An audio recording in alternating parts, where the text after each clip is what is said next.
Some stories don't start with drama, they start with silence. This is one of those stories. At 13 years old, a child was thrown out of their own home in the middle of January, not because of proof, not because of truth, but because lies are easier to believe when they come from the favorite child. The father was abusive, cold, unpredictable. He had a golden child, Garrett, the one who could do no wrong, and another child who was always wrong just for existing. One night, everything exploded. The father collected vintage baseball cards. They were his obsession, his pride, locked away in his office like treasure. Months earlier, he had given Garrett the combination to the lock, called it bonding, called it trust. That combination was never shared with anyone else. One Tuesday evening, 3 cards went missing, cards worth nearly $6,000. The father's voice dropped to something dangerous. "Where are my cards?" Garrett didn't hesitate. "Must have been them. I saw them in your office last week." Another sibling, Kendra, backed him up, even though she had been at a friend's house all week. 2 voices against 1. The accused tried to speak, tried to explain. It didn't matter. The father searched their room, found nothing, because there was nothing to find. That didn't stop him. He struck them across the face hard enough to knock them sideways. "You cost me $6,000, he said. "Those cards were worth more than you'll ever be." Then he said something that never leaves a person. "I wish we'd never had you."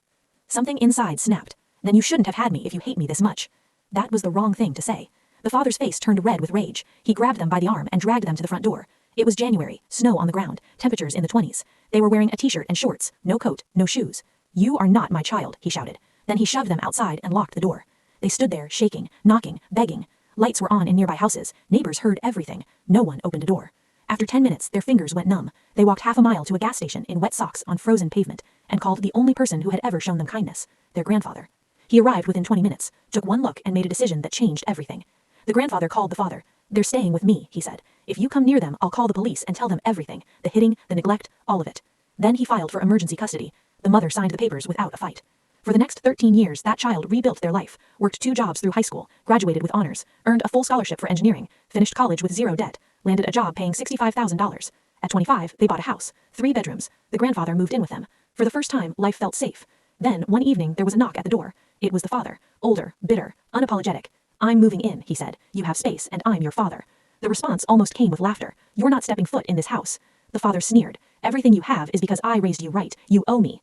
Then he added the final insult. "And you still owe me for those $6,000 cards you destroyed."